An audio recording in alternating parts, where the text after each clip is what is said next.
In this video, there's a minimum of 75 Bible verses with prophecies and Bible codes that prove a flat geostationary Earth. I've grouped most of these verses into groups of 3, so I'm going to be counting down from 25 to 1. It'll make sense to you in a minute. And I've saved the best 2 for last. So let's start with some easy ones. Number 25, corners. Isaiah 11 verse 12, 4 corners of the earth. Revelation 7 verse 1, 4 corners of the earth. Revelation 20 verse 8, the 4 corners of the earth. You can't have corners on a sphere. That's because the earth is not a sphere. It's flat. Number 24, still earth. 1 Chronicles 16 verse 30, the world also shall be stable, that it be not moved. Psalm 96 verse 10, the world also shall be established, that it shall not be moved. Psalm 93 verse 1, the world also is established, that it cannot be moved. It's all consistent, clear as day. If the world isn't moving, then it's not spinning, and neither is it orbiting around the sun. Number 23, pillars. 1 Samuel 2 verse 8, for the pillars of the earth are the Lord's, and he has set the world upon them. Job 9 verse 6, and the pillars thereof tremble. Psalm 75 verse 3, I bear up the pillars of it. There's nothing about a ball-shaped earth that you can fit pillars into. That's because the earth is not round, the pillars hold up a flat earth, there's a dome on top, the earth is flat. Number 22, the firmament dome. Isaiah 24 verse 18, for the windows of heaven are opened.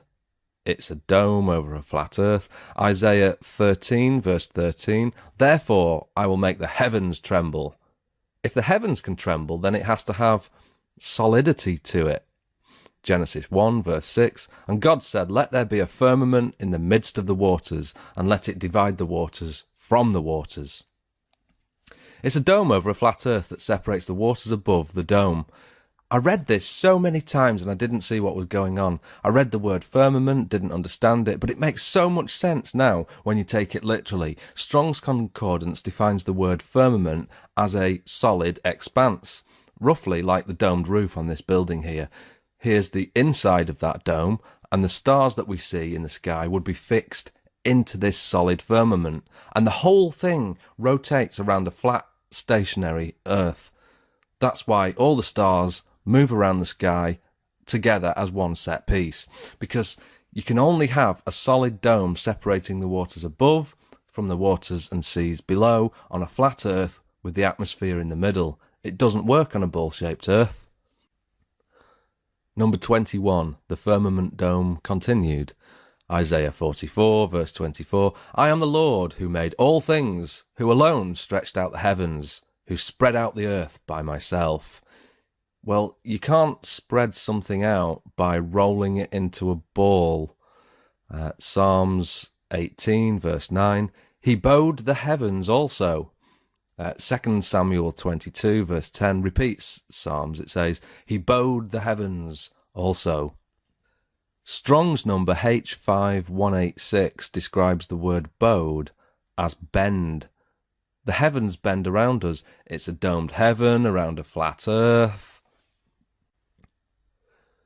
Number 20, the sun. There are 67 Bible verses that reference the sun moving. You can easily look this up. Here's a title on one website that lists them all.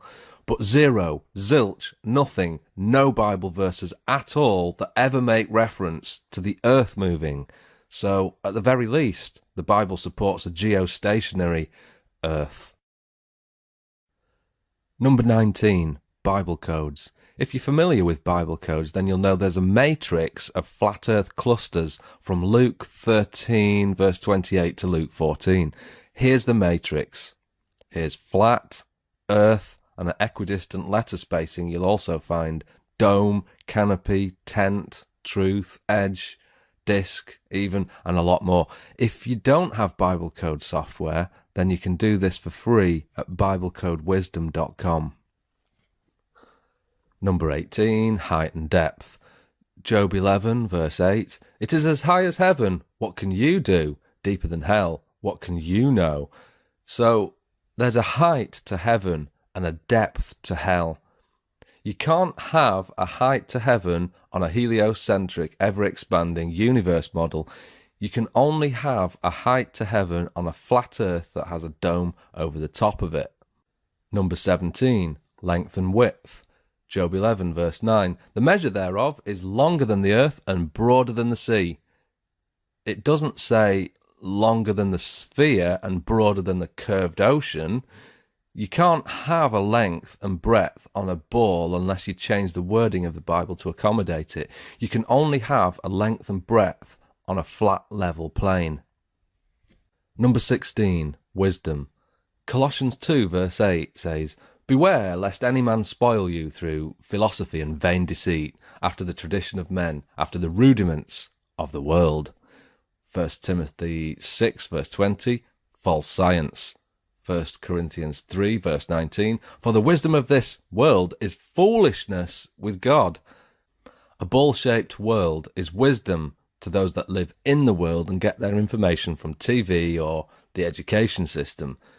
Wisdom of a global earth is literally foolishness with God. True wisdom is not taught in the education system, and neither will you find it on the 6 o'clock news. True wisdom is only found by carefully weighing up the options, and that's what we've been doing on this channel for the last few months, weighing up the evidence. Really try to understand what the Bible is saying here in these 3 verses, because it's telling us that the earth is flat, it's not round.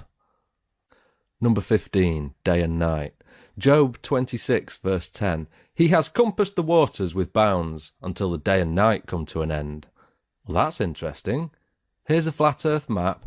The outer bounds are made of ice. The waters are literally compassed with an ice boundary.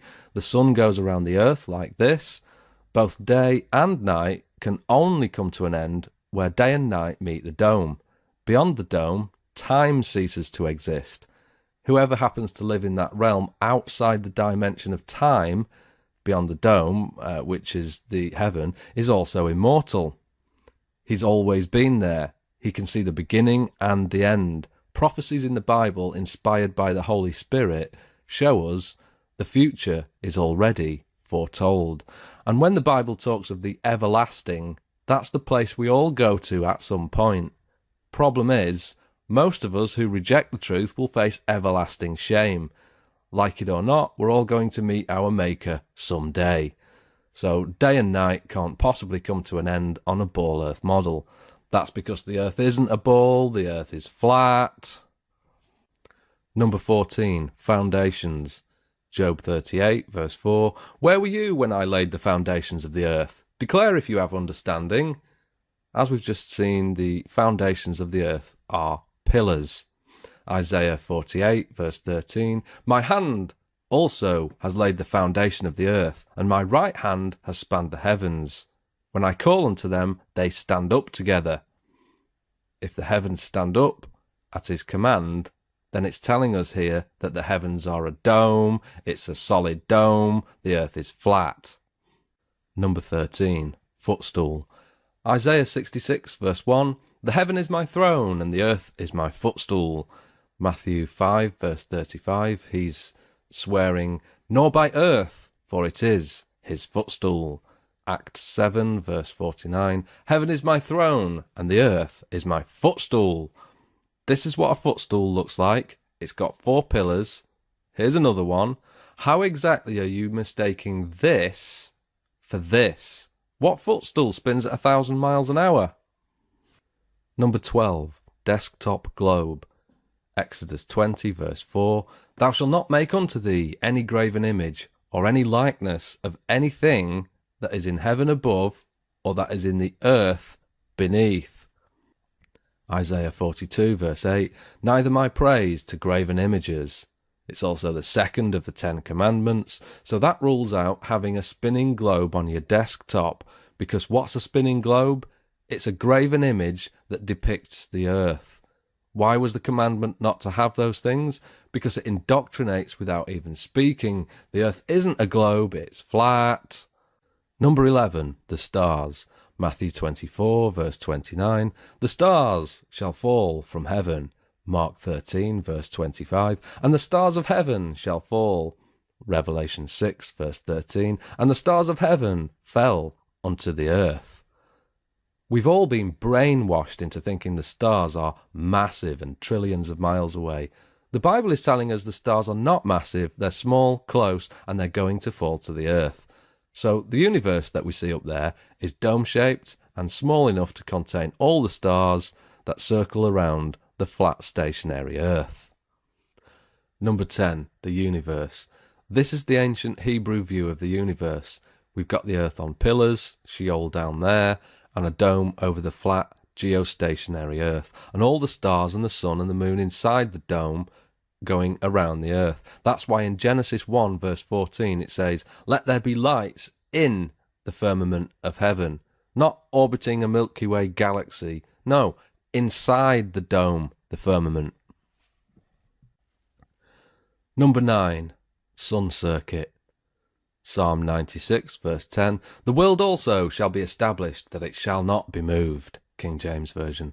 Equally, that verse could support a ball-shaped earth, but it eliminates the possibility of the earth going around the sun. Bear that in mind for a moment. Psalm 19 verse 6, talking about the sun, "His going forth is from the end of heaven, and his circuit until the ends of it, and there is nothing hid from the heat thereof." If the sun has a circuit, then the sun is not the centre of the solar system as we've been told. Critics will say, yes, but the sun is on a circuit. It circles the centre of our Milky Way galaxy. Well, if the Earth is established that it cannot be moved, but the sun goes around the Milky Way, then the sun would fly off away from the Earth and we'd never see the sun again. So when the Bible talks of the sun having a circuit, it's talking about the sun circuiting around a flat earth. Number 8, circle of the earth. So those who loosely read the Bible point to Isaiah 40 verse 22, which says, "It is he that sitteth upon the circle of the earth." And they use that verse to support a round earth. But there is a difference between a sphere and a circle. Isaiah knew the difference between a ball and a circle because he describes a ball in Isaiah 22 verse 18. So why did Isaiah not use the same word for ball when describing the earth in chapter 40? That's because the earth is not a ball, it's a flat disc shape with a dome on top and pillars underneath. Number 7, grasshoppers. Psalm 33 verse 14, "From the place of his habitation he looks upon the inhabitants of the earth." You can't do that on a 13.8 billion light year across universe. It's a dome. Isaiah 40 verse 22, "It is he that sits above the circle of the earth, and its inhabitants are like grasshoppers." If you're outside the expanding heliocentric universe, then we wouldn't resemble grasshoppers. The entire galaxy would resemble a speck. It's a dome over a flat earth. Number 6, deception. Matthew 24, verse 24, "If it were possible, they shall deceive the very elect." 2 Thessalonians 2, verse 3, "Let no man deceive you by any means." Ephesians 5, verse 6, "Let no man deceive you with vain words." So, if you are deceived about the ball-shaped earth, thinking a sphere is the truth, then you've got no chance of ever being able to understand the Bible. You're self-barred from all knowledge. If you take the view that the flat earth is a distraction, then what exactly is it distracting you from? What, celebrity gossip? Or if you believe it doesn't matter if the earth is round or flat, then you're a self-confessed idiot, because it absolutely does matter if the earth is flat or round. You'll never be able to understand the Bible at all if you think the flat, round earth is a distraction or doesn't matter. Number 5, tent. If we go back to Isaiah 40 verse 22 and expand on it, if you remember, it says, "It is he that sitteth upon the circle of the earth, and the inhabitants thereof are as grasshoppers, that stretcheth out the heavens as a curtain, and spreads them out as a tent to dwell in." Here's a picture of my tent. I went camping in it a month ago. How exactly are you confusing a tent, a dome-like structure, for an expanding universe 13.8 billion light years across? They don't match up. Again, this verse gives credence to the fact that it's a flat earth with a dome-like structure above. Number 4, ends of the earth. Job 37, verse 3, and his lightning unto the ends of the earth. Daniel 4, verse 11, and the sight thereof to the end of all the earth. Proverbs 30, verse 4, who hath established all the ends of the earth? What is his name? And what is his son's name, if you can tell? Wow. Proverbs is Old Testament, and what a prophecy that is. Not only is it predicting Jesus, the Son of God, but also the ends of a flat, level earth. There's no end on a ball-shaped earth. It goes around continuously. You can only come to an end on a flat, level plane. Number 3, lies. Jeremiah 16, verse 19, the Gentiles shall come unto thee from the ends of the earth, and shall say, surely our fathers have inherited lies, vanity, and things wherein there is no profit. This is a future prophecy following a monstrous destruction of people who believed lies. But it could just as easily apply now, today. Here we are today showing evidence of the ends of the earth, telling people the earth is flat, and the generation who lived from the 1930s until now got lied to. The generation above us inherited lies, and those who stand for nothing will believe anything. There's no end to the earth on a ball. That's because it's not a ball, it's flat. Number 2, the 4 winds. The Bible is consistent all the way through, from Old to New Testament, that there's 4 winds. For example, Jeremiah 49, verse 36, 4 winds. Daniel 7, verse 2, 4 winds. Matthew 24, verse 31, 4 winds. Revelation 7, verse 1, 4 winds. If you've got understanding, you'll know there's a jet stream that connects North America with Europe. Commercial aircraft try to fly in the jet stream to conserve fuel. Do some diligent research and you'll find there's 4 jet streams, 2 in the north and 2 in the southern hemisphere. So how did the guys who penned the Bible know about these 4 jet streams when they were only discovered in the 1920s, when planes could finally fly high enough to discover them? So we have a dome-shaped earth that requires cross-ventilation. Okay, so here's an example of cross-ventilation. Here's my boiler in there, and you've got to have 2 ventilations, one at the top and one at the bottom. It's not sufficient to just have one, because that wouldn't circulate the air through. You've got to have 2 for sufficient ventilation. If you want to properly ventilate your roof to prevent dry rot or wet rot, you'll need a minimum of 2 vents, one here and one here. But if you want to ventilate the entire earth, then you'll need inlets of air and outlets. That's why in Revelation 7 verse 1 it says, I saw 4 angels standing at the 4 corners of the earth, holding back the 4 winds of the earth, so that no wind would blow on the earth or on the sea or on any tree. And the picture you see on screen is a graphical representation of the 4 angels on the 4 corners of the earth. Each of them would feed in a jet stream of air into the dome, a bit like a leaf blower, to cross-ventilate the entire earth. Jet streams wouldn't work on a ball-shaped earth because they'd fizzle out to nothing very quickly. The only way I can visualize a jet stream working is to feed that jet stream somehow into the system by an inlet. It's impossible to replicate a constant fast-flowing column of air on a ball earth without something feeding that air into the system. Scientists will try and make out the case that hot and cold air colliding will cause a jet stream, but I think that's unlikely.